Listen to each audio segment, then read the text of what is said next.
Good morning, students. Today we will see statistics in chapter 5.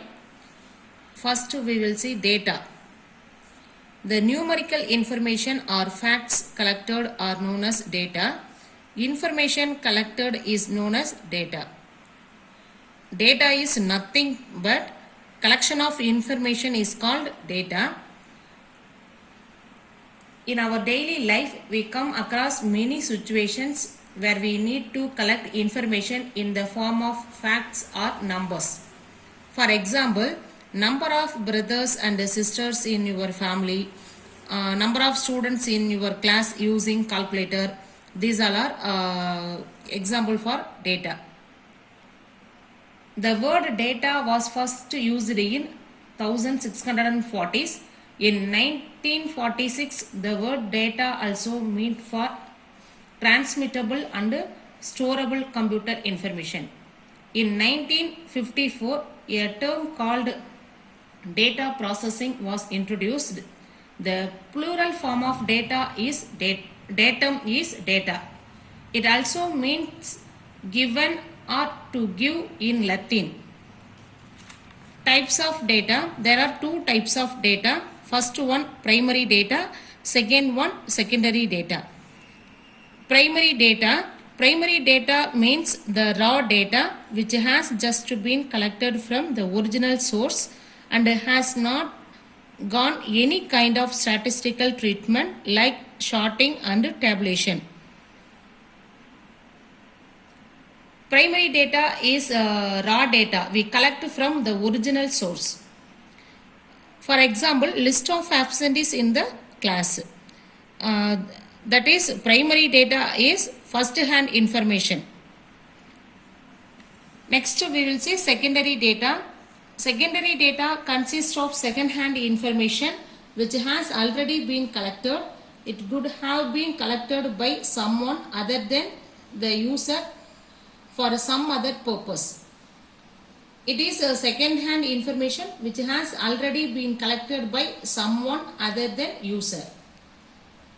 For example, suppose if you want any person contact number, you can take it from telephone directory. Because telephone directory information is already collected by someone, so it is secondary data. Next, we will see exercise 5.1. Fill in the blanks. The collected information is called data. Second one, an example of primary data is list of absentees in a class. It is raw data. Third one, an example of secondary data is cricket scores gathered from a website. Because it is already collected by someone. Next, we will see tally marks. The occurrence of each information is marked by vertical line. This vertical line. 1 means we have to put 1 vertical line. 2 means we have to put in 2 vertical line. 3 means we have to put 3 vertical lines.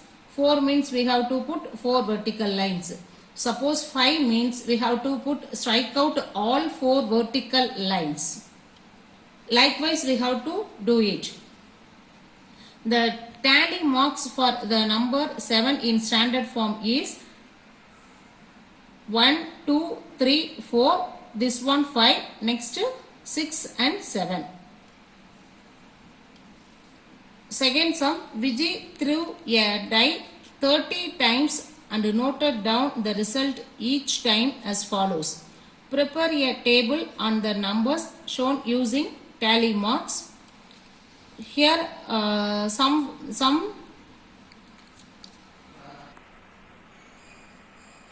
values are given. Now we have to put in table format. First column face of die, second column tally marks, third column frequency. We know that number of sides in dice 6 is 6. Frequency is number of occurrence.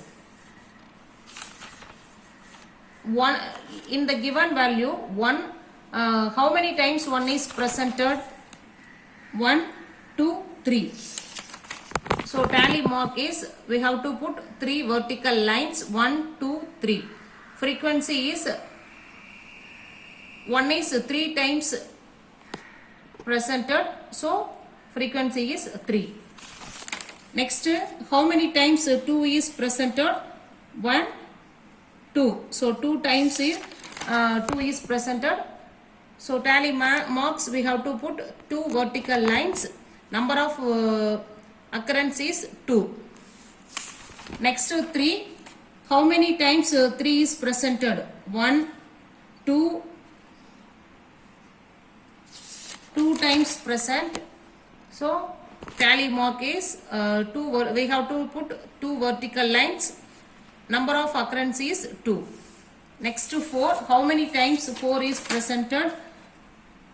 1, 2, 3, 4, 5 and 6. So 6 times 4 is presented. Now we have to put tally marks 1, 2, 3, 4 and 5. This one 6. So number of occurrence is 6. Next to 5. 5 how many times presented here? 1, 2, 3, 4, 5, 6, 7, 8, 9. So 9 times presented. So tally marks 1, 2, 3, 4, this one 5 and 6, 7, 8, 9. Number of occurrence 9. Next 6. 6 how many times presented? 1, 2, 3, 4, 5, 6, 7, 8. So tally mark is 1, 2, 3, 4, this one 5. After that 6, 7, 8. So number of occurrence is 8.